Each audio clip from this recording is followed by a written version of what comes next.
Majelis Permusyawaratan Rakyat hampir mandul, termasuk Dewan Perwakilan Rakyat yang mandul dan dimandulkan.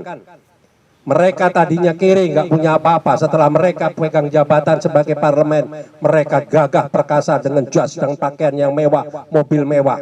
Karena apa? Setorannya sudah, pengeluarannya sudah balik semua. Apa yang dibuat kepada negara ini? Nol besar. Kalau kita bicara toleransi, saya paling maaf ya, paling jijik bicara toleransi. Toleransi apa? Tanah, bumi, hasil alam habis masih mau bicara toleransi. Toleransi apa yang dituntut lagi sekarang? Toleransi apa? Apakah pribumi harus habis, dihanguskan? Tolong jangan berpikir kalau kita berjuang, umat Islam bersuara keras, ini adalah umat Islam selalu tidak bisa tenang.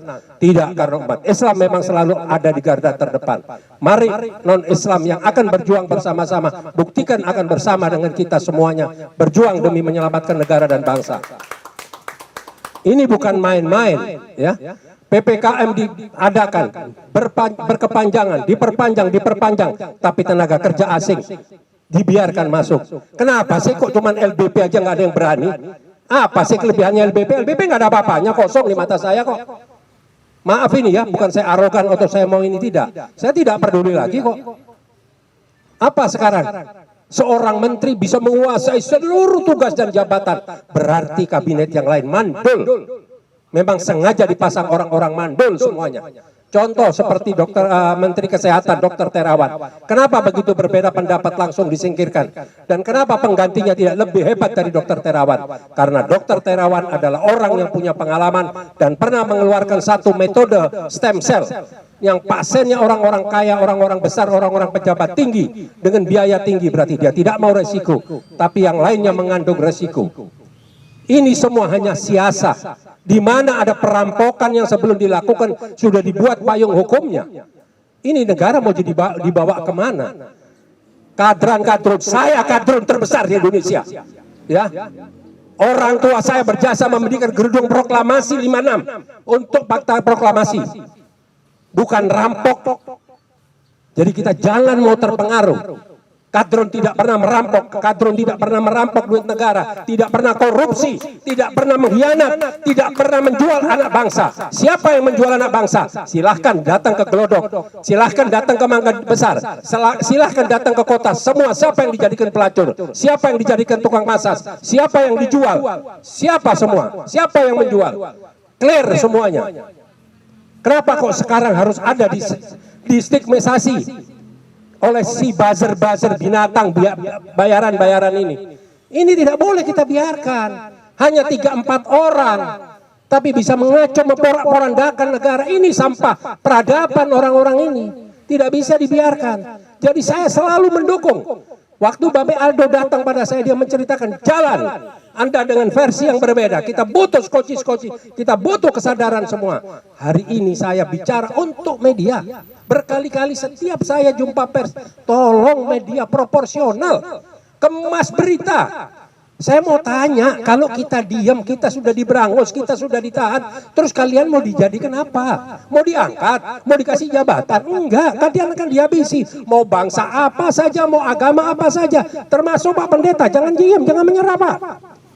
Ini ada satu suku yang memang ingin menyingkirkan Indonesia. Setelah diambil hartanya, setelah dijadikan konsumen, setelah diperas seluruh hartanya, sekarang mau disingkirkan, mau dimarginalkan.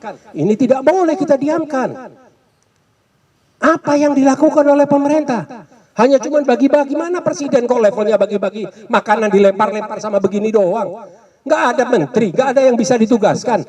Nggak usah bilang, buat sistem. Dari mulai, kalau nggak salah nanti mungkin Bang Ehsan lebih detail secara angka. Dari mulai 70 triliun menjadi 400 triliun. Tapi yang dialokasikan untuk COVID-nya adalah 70 triliun. Naik jadi 800 triliun atau 700 triliun. Kemana itu duit semua? Kemana duit? Kalau bapak-bapak media ini saya kasih tolong ya, saya pernah jadi bendahara di Majelis Ulama Indonesia yang bekerja sama dengan BNPB. Silahkan, buru-buru jangan nunggu, Senin pagi datangi BNPB. Lihat di parkiran, nggak ada mobil yang ini, semua mobil mewah, semua supplier yang ada di sana. Jadi kita dijadikan objek. Setelah itu kita dijadikan objek penjualan PCR. antigen. Setelah itu kita dijadikan objek untuk vaksin. Kemarin di TV One saya mendengar ada 2 dokter berdiskusi bahwa vaksin ini hanya cuma bertahan 1,5 bulan. Kenapa ada vaksin yang kedua? Agar bisa berjalan 3 bulan. Kenapa ada booster? Agar berjalan 6 bulan. Loh, ini apa ini? Ya memang orang nggak mampu gitu loh. Dari kota kecil, saya bukan mengerdilkan kota Solo, tidak. Belum siap. Dibawalah ke kota Jakarta. Siapa yang bertanggung jawab? Siapa yang bawa? Sudah transparan di TV dikelihatkan. LBP dan Prabowo. Dan Hasyim yang membawa. Dibawalah ke sini, dipaksakan, dijejel-jejelin jadi gubernur, dipaksakan lagi jadi RI 1, didukung lagi dengan segala kecurangannya maju ke periode kedua. Sekarang mau diperpanjang karena kontraknya, dealnya belum selesai sama China komunis. Jadi mau diselesaikan sampai tuntas, diserahkan terimanya. Ngurusin vaksin nggak becus, ngurusin ekonomi nggak becus, infrastruktur berantakan, mau mindahin ibu kota. Kenapa nggak mindahin negara aja sekalian? Duit dari mana? Ilmu dari mana? Anggaran dari mana? Apa kepentingannya? Apakah sudah membuat studi? Apakah sudah dinyatakan bahwa ibu kota tidak layak? Apakah tidak ada tiang-tiang penyangga yang bisa dipergunakan? Ini mau kemana ini negara ini, mau dibawa kemana? Kenapa harus semua diam? Kenapa harus semua takut? Takut kalau yang ditangkap 4, 5 seperti Babe Hakel bilang tadi. Ya kan 4 tahun. Coba yang turun semua. Jangan nunggu dari HPI, jangan nunggu dari GNPF, jangan nunggu dari PA 212. Semua turun. Suarakan kepada negara. Secara konstitusional, jaga protokol kesehatan.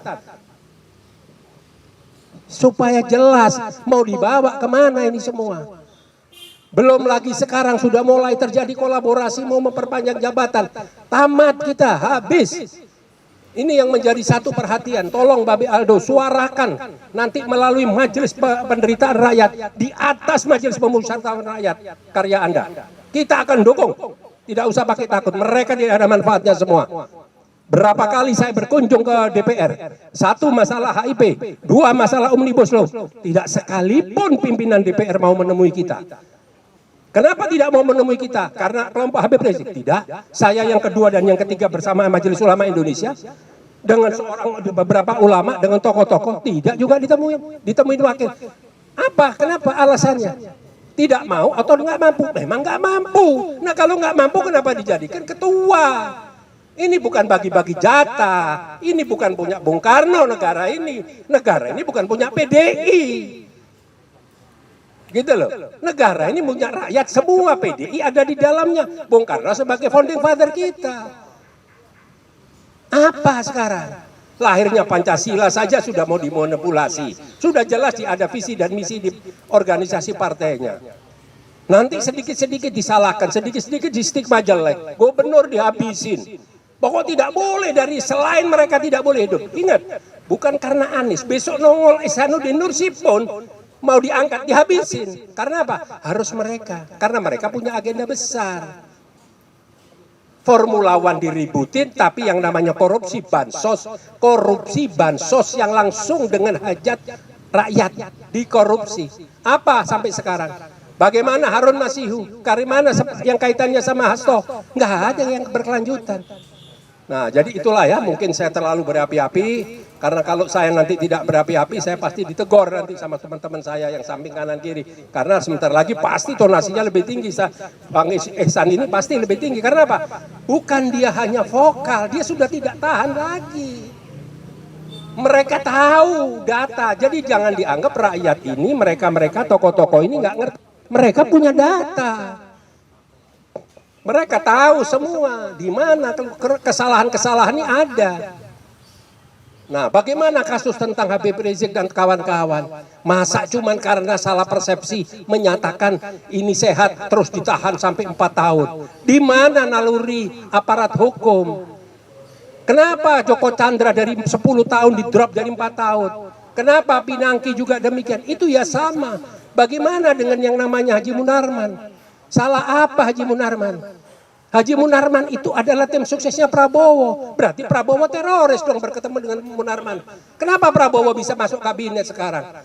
Kalau dibilang kita ini ada perbedaan begini, enggak. Prabowo itu yang kita angkat, yang kita dukung, kita junjung di atas kepala. Kita kumpulin duit dari rakyat, dari masyarakat berkarung-karung. Sembayang juga enggak kok.